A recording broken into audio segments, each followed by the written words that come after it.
Well, where do I begin?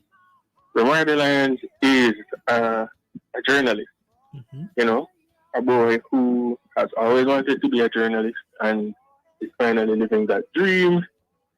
Romardo Lyons is from the Tivoli Gardens community. That's where he was born and raised. And he's an easygoing, Yeah. light spirited, I guess humorous kind of person. Mm-hmm. That's how I put it simply. What was it like growing up for you? Give us a synopsis. Growing up, it was it was good. Uh, my parents were there, both parents, thankfully. Mm-hmm. My father has, well, at the time, he had a shop in the market. He still does. Right. My mother was a municipal police, and they were strict on education. My mother was more expressive with that strictness.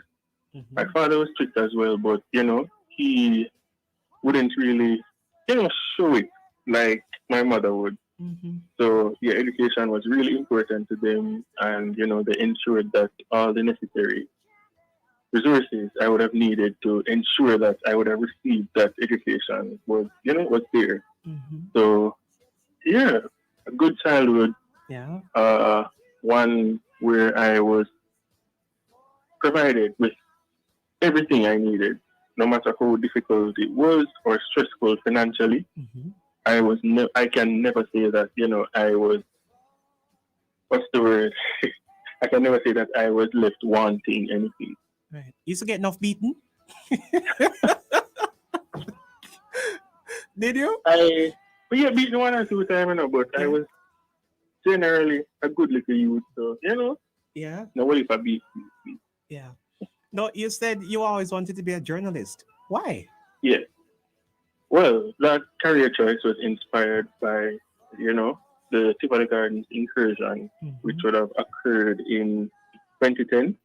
Mm-hmm. Uh, it was just a terrible experience, and having had that experience firsthand, I would have seen a lot of things or even heard a lot of things that would have happened.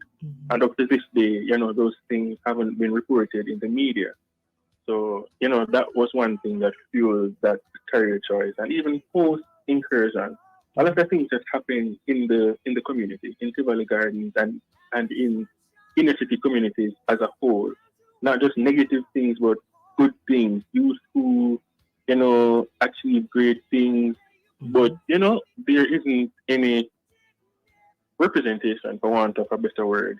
Mm-hmm. If you're in the ghetto and you don't have a link to a journalist outside, a lot of your accomplishments just go unnoticed, Mm-hmm. unpublished.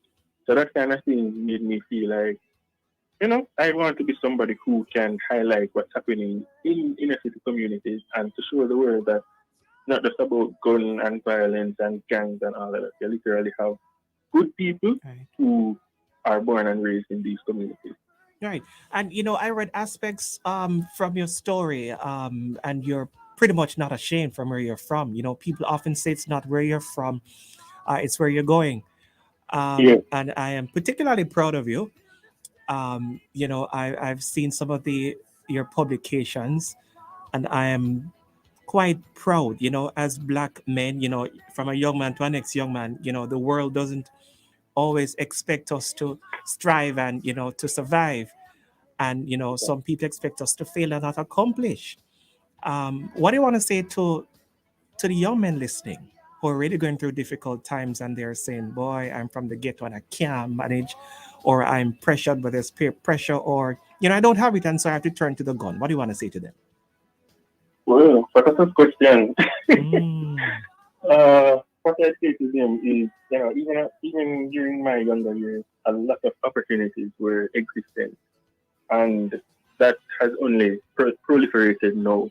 So there are a lot of opportunities. And before I even answer, looking back, one thing I get upset about with myself is that I didn't on more opportunities back then. That that probably propelled me even further or farther than where I am now. So my advice to youngsters in inner city communities would be to just jump on every single opportunity you possibly can. And the internet is like the internet is your friend. People say Google is your friend, but the internet overall. It's Mhm. not just about Instagram and Facebook and posting pictures and all of that. Right. Opportunities are there. And you could start a YouTube channel if you like doing poetry, record yourself. Your smart device is not just about friends and posting pictures and all of that. Mhm. Record yourself doing a poem, upload it on YouTube. There are opportunities there now where you can monetize a YouTube channel just by uploading, videos that you enjoy or stuff Mhm. like that. If you enjoy sports, you know, YouTube channels again, you can review football matches, stuff like that, and you can earn from this. Like people all over the world are literally earning from YouTube. Mhm. And as it relates to uh, those who are struggling financially and feel like they have to turn to some other means, to make it. I don't I don't think whatever I could say could possibly reach, youngsters in that situation because I've never had to, contemplate anything like that. As I say, growing up, even when we had it, even when we had struggles, my parents ensured that, things were put in place for me. I had my resources and stuff like that. Mhm. But what I will say is that, there must be somebody in your communities, families, even school, a church that youngster can turn to before they, go down the wrong path. Just express your concerns to someone, Mhm. speak to a teacher. There are always people who want to help. So just explain your situation, highlight your struggles, share your plight, and who knows what will happen. So pretty much, support system is important. Yeah, Right. And there's also always somebody you can talk to. I believe so. Yes, I think so too. Now, you're at the Jamaica Observer. Yeah. You were somewhere else before the Observer, so you really didn't start there. Where were you before? I was at the Jamaica Gleaner where I Mm. was a reporter at the Jamaica Star. That was Mm. my first experience, well, first real journalistic experience, out of school. So it was a great opportunity. I was there for a little over a year Hey. before I would have, gone to the Observer. And you went to Karamak, Yes, of and course. you did radio and television. Yes. So why aren't you in radio and television? Well, branching off into, I feel like, TV and radio are the most sought after aspects of journalism because you're out there, people can literally see you, No and you privacy. see, your parents can watch the news and say, "So my son up on the TV." Like it's more, Yeah. the effects are more tangible, Yeah. and that's what I always wanted. I want, so inspired by people like Doreen Samuels and Michael Sharp, Yeah. But this is and rest in always peace. wanted to see, especially on TVJ News at 7 p.m. Yeah. All of that. Yeah. But I've just grown to understand that the work speaks for itself, Hmm. and whatever medium you are producing your work through, as long as you're doing good journalism, it will have the same impact. People will start recognizing your name, especially if the quality of your work Yeah. only gets better, or there's a level of, what's the word? Professionalism. Yeah, For lack of a so better once word. you just do what you have to do, it doesn't really matter if it's radio, TV, or print. Indeed. Once you're doing And the work, that's important. yeah, yeah. Yeah, yeah. I was on the Instagram page earlier this week, and a video you captioned it with by saying gratitude is riches, complain is poverty. What does that mean? He laughs. uh, it goes back to what I would have even said just now when you Mm, asked where I was before. mhm, And I told you that I was at the Star, and I'm really grateful for the opportunity because that was really my first experience in journalism. mhm. If I wasn't at the Star before, maybe I wouldn't be young journalist of the year today because every experience literally counts. So without that foundation, I would have stepped, and that would have been afforded to me at the Star. I wouldn't have gotten to this point. Mhm. So the caption is really saying that you really have to be grateful. Everything happens for a reason. I really believe that. And if you complain, you're just if you're complaining, you're really focusing on the negatives. Mhm. And in every situation, I believe that, it every situation is always balanced. If there's a negative, there must be a positive, and Mhm. usually the positives outweigh the negatives. So why not just focus on the positives? Indeed. I should have asked. So when you were announced as the Young Journalist of the Year, what went through your body? What is going on? What went through your mind? Ah, firstly, I was nervous the entire day. I could barely watch the award. Yeah. When it was announced, firstly, I cried a little bit, Ah. and it was just an overwhelming feeling because, you're in professions like these, you don't really set out to win awards. Yes, you want to win them, but it's Mm-hmm. not like I decided to become a journalist because I want to win Young Journalist of the Year. You understand what I mean? Right. So getting an award like that, and not just 1 hour, but two, it just really felt like a big hug, Mm-hmm. and it felt like a reward for everything that I would have done, in the year before. Mm-hmm. And trust me, with COVID-19, the year before was hectic. Mm-hmm. News is not like what it was before, Right. where everything would just be happening and, you just pick what you want to do. Had to get creative. In that year, you literally had to brainstorm, what can I do this week? Mm-hmm. Or, it had to be more enterprise journalism, meaning that, you know, the stories you're writing are ideas you have to come up with. You decide Mm-hmm. to pursue something, you ask the questions from an idea, and you get the responses and you put stuff together. Yeah. So it was really challenging. So to be rewarded, trust me, it's one of the greatest feelings Mm-hmm. ever. Indeed. And in terms of that, what are some of the things that you've covered, or pretty much, put it this way, which story really boasts Romardo Lyons? Which story boasts you? Well, everyone always asks this, and my favorite story to date, and probably the biggest one to date, is from the Tokyo Olympics last year. Mm-hmm. Where our hurdler, Hansa Parchment, after winning gold, he shared his story. Oh yes, yes, He, yes, yes, yeah, he had yes, his yes. semifinals race, Yeah.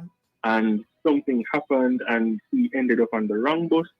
So he went to the wrong venue, Yeah. and he almost missed the race. He didn't have any money. It's not his native language, so it was just hard for him to get around and get where he was supposed to be. Mm-hmm. So he met um, a volunteer, a Japanese volunteer for the Olympics, Yeah. and he explained the situation, and he did something really amazing. He helped him. He gave him the money that he needed to take the bus to go to the right venue. Mm-hmm. Had he not done that, we probably wouldn't have the only gold medal we have today from that Olympics from the men. Yeah. So when he did that, that immediately just it got my attention. It captivated me. So I reached out to her on Instagram. I found her page, sent her a message, and she responded. And she was like, "I don't speak Japanese," and I was saying like, "Don't worry yourself. You don't speak Japanese. You no." She was saying she doesn't speak English. Ah. Sorry. So me I say, "You know yourself. Me speak Japanese, and I don't speak Japanese, but my Google Translator does." Ah, So, Google Translator, your best friend. Right. so I wrote out my questions, Yeah. copied them, pasted them in the translator, Come on. translated it to Japanese, then pasted them on Instagram, sent them to her, and that was how the interview was done. I'm saying Wow. that was the biggest, it was such a big moment for sport Yeah. and one of the biggest stories I've ever done because, yeah, and not to brag or be boastful, but, there were journalists in Tokyo at the time and, they didn't get her. So the Mm-hmm. fact that Observer had the story and it was somewhat of an exclusive, Yeah. people just wanted to know who is this girl, why she helped him. So the fact that that kind of information was out there, Mm-hmm. trust me, everybody basically read that story that Sunday. Yeah. People just wanted to know, and because it Yeah. was such a good act, people are naturally drawn to acts of generosity Mm-hmm. and goodness. So Yeah. yeah, that That, is that, really one pretty of much. my Yes, that's pretty much pushing through the yeah, odds and accomplishing so much. Yeah, and getting really yeah. creative. Yeah, because you don't know Japanese, she doesn't know English, but guess what? You found a way to connect. Yeah, That's and right. that's quite rewarding. What's your vision for Jamaica, Romardo? Whoa, feel like I'm in. we're in year 60. What do you want to see? Um, All in right, the 60th I year. get wait to hear me clearly. Yeah, man, loud and clear. Come on, all right. I have many visions. I'll share one, and our hopes and aspirations can only be inspired by what we experience.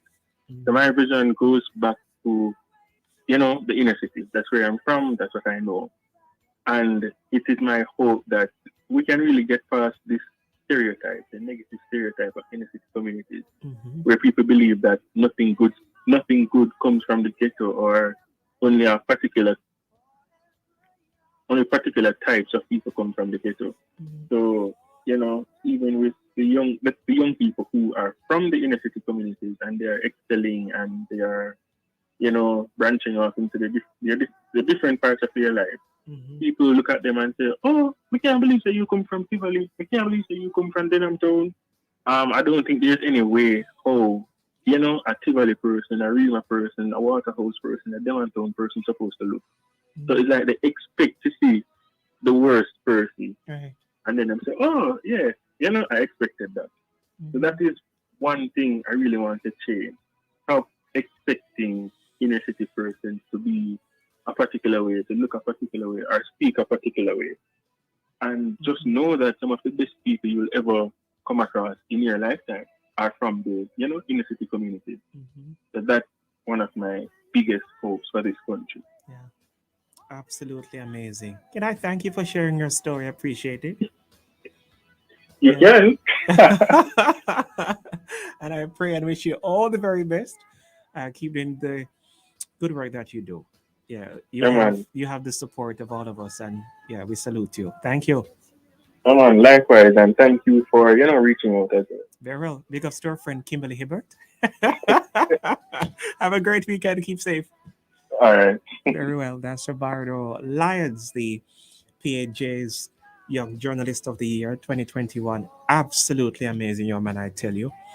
And so we salute all those making strides. Come back next week for another interesting story. This is Love 101.